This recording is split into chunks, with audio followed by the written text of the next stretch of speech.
that was amazing. Hello and welcome to Hairdressing Live. I'm Paul Davey, and today I have Dale Ted Watkins with me. Dale has just presented in the Barber Dublin, and we're just here to chat with him a little bit about what he's just gone and done, but also find out a little bit about Dale's background as well. So welcome, Dale. Thank you, sir. It's very kind. Thank you very much for taking a few minutes out. You're very welcome. Of your busy schedule, busy drinking schedule now, because teetotal. So listen, tell us a little bit about what you do. I mean, you're an international educator. You're also based with Barber. You collaborate with Barber, do you? Or? I'm very fortunate. I was grounded at Sassoons. I was fortunate enough to work in the barber shop 20 years ago when it was about the craft of barbering, you know what I mean? It's all about scissors only, you know, no kind of hair dryers. It's just about the craft, learning about hair. It's like a cloth that sits on the head like a beautiful suit sits on the body. You know what I mean? You learn that, you get that sense of style. So then I was fortunate enough after that to get into education. I believe if you want to get into education, you should be a qualified teacher. So I went down the long road of becoming an educator through the FE route. So I was, you know, young 16 to 30-year-old girls in there, teaching in colleges and universities and going out there and actually learning the craft of teaching, okay. which is a wonderful craft. So once I had those qualifications, I then got into the private sector.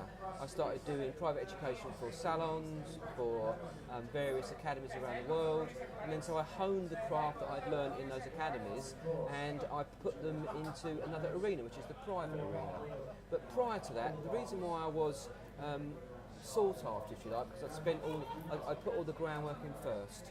You know, I'd make sure I'd got excellent education for Sassoons. I'd become a teacher, and I started doing a lot of session work. How long were you in Sassoons, can I ask? I was there for 2.5 years. So you VADA, you essentially you retrain for 6 months, and then you have to repay that training they've given you by 2 years of work in the barbershop. So, you know, it was a very serious contract that I took very seriously, and you know, at the end of it, they got me, and I got the skills that I always wanted, really. An incredible place, Sassoons. I learned so much about the craft of barbering. And then what you find that, you know, if people want to employ you, they want you to know that you have, shall we say, different heads in different arenas. Because I believe the skills you have in the barbering or the barber shop is one head. Then you sometimes try and take those skills and say put them into session work. You can sometimes fall short because you need hairdressing skills as well. So you've got the barbering head, you've got your session head, you've got your campaign head. You might be doing campaigns around the streets of Barcelona. You've also got your teaching head. So these are all different skills that you need to learn to become an educator, if you like. I do a lot of editorial myself. I mean, editorial comes with experience, doesn't it? Exactly. I mean, you learn the craft, but it almost becomes a little bit contrived. It's simplicity, isn't it? It is. It's the imperfections that makes it beautiful. I think it's sometimes having the confidence to get a comb and just go and going, that's it. Yeah, and 100%. That's what you say. The confidence of your abilities and the confidence of knowing what the client wants. You know, I think sometimes we can take hair and make it all about hair. You know, I'm the hairdresser, so therefore the shoot's about the hair. Not necessarily so. It might be it's a collaboration, isn't it? Yeah, the product. And also, I don't think sometimes people realise that the photographer's king. He's the king, and you're one of his serfs, if you like. You know what I mean? Yeah. You work around him. So once you understand the sort of the connectivity of you know the campaign itself, you just become a well-greased cog in a machine, if you like. I like what you say. And if you rock up thinking it's all about barbering, you fall short. We were talking there a few seconds ago. It's very loud, actually. Somebody else is on stage down there at the moment. But basically about Instagram, about Facebook. What are your thoughts on that nowadays? I mean, I believe it's truly helped what we do. I do. Get the message out there. But I think the collateral of it, you know, like for argument's sake, it was a wonderful place to promote yourself because, you know, years ago you'd have had to put an advertisement in a magazine, wouldn't you? Or, you know, not even more, maybe get a website. Or so it gives you that instant connectivity with your potential clientele. I think when it first started, I think the wealth of having 1,000 followers or 10 had a lot of kudos. I think now people are starting to realise actually. Are they genuine 100,000? Are they real, or have you just paid? Because we all know we can pay for them. Yeah. For me, I've got 5,000 barbers who are interested in what I do. So really, for me, that's more pure because, you know, if I do something, I share something, it's going to barbers as opposed to some Chinese restaurant in Hong Kong, if you like. Yeah. So really, the wealth of the hit or the wealth of the followers to me is starting to lose its kudos. If I'm honest. Yeah. But you know, I like the fact that people have their own little channels now, and I like the thought of channels and video media and YouTube. I think that's moving more towards where it's going, as opposed to Instagram fame, if you like. Yeah. But I truly believe that, you know, we spent years trying to publish our work, get it in magazines and get it out there, and contacting magazines to maybe write us stories and things like that. Nowadays, you can publish your own work. Oh, it's wonderful. You've got your own platform. It's like your own magazine, And the if you like, beauty thing about newspaper. it is the fact that you don't have to spend £10,000 on a shoot. You can just do something really cool, take a picture. And it's instant. Yeah, it's a bit like the old days when you used to go to the print. You had all this artwork, it was all very mechanical and it's all very expensive. You made a mistake, and now it's just like, well, go to digital print and bang it out. So it's, you know, so the media is changing, and I think you only got to suddenly see these campaigns, it's like political campaigns now, where it's all media driven, isn't it? It's not about the printed leaflet, and that's what makes it so exciting. It's very exciting, but it's also very throwaway.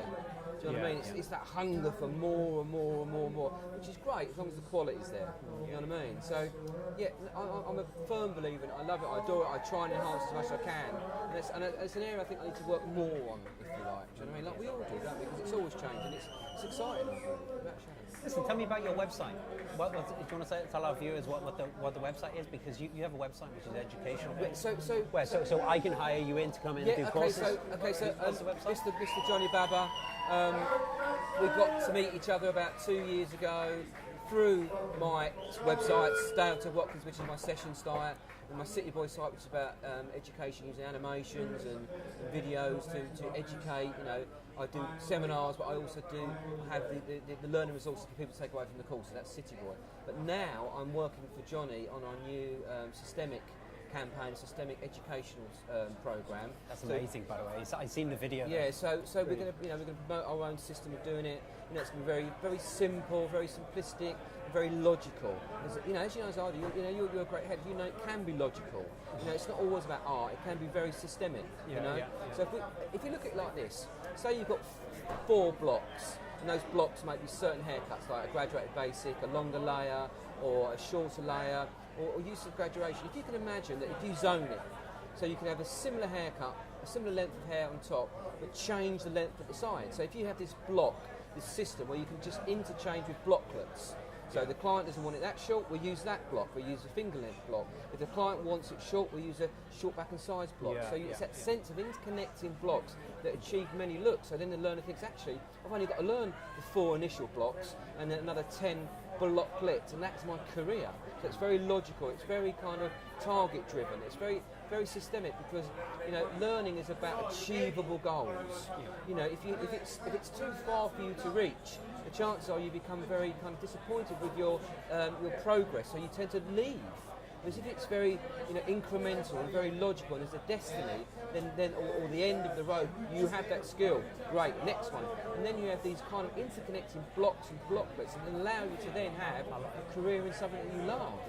It's very simple. I was talking to Johnny earlier on, and he was going through it with me as well. He was like, you've chosen like 5 sort of systems, 5 haircuts, simplified it. And I believe that, you know, education is what grounds you, what disciplines you, and is what motivates you to continue on in your career. Let's take the greats. Let's take the greats. Whatever your greats are, Tony, guys, whatever it may be. So, you know, you'd learn the 11 basic haircuts. Graduated bob, shake. You know, little graduated, but wedge, firefly. Once you had those blocks, you then could spin off. It allows you, of course. And then once you learn that system, that strict system, then your personality will change. You learn the same thing, but yes, your personality is different than ours. So you might be softer or harder. Totally. But that's why then your clientele can choose your eye. So once you have that, then the world is your oyster. You know? That's the beauty about it. Listen, I would love to get you on our program. You know, if you're free, we'll talk about that again. You know, and maybe get you over to do a masterclass with us. Love to, absolutely. Maybe one of the classes, and maybe next year we can talk about that again.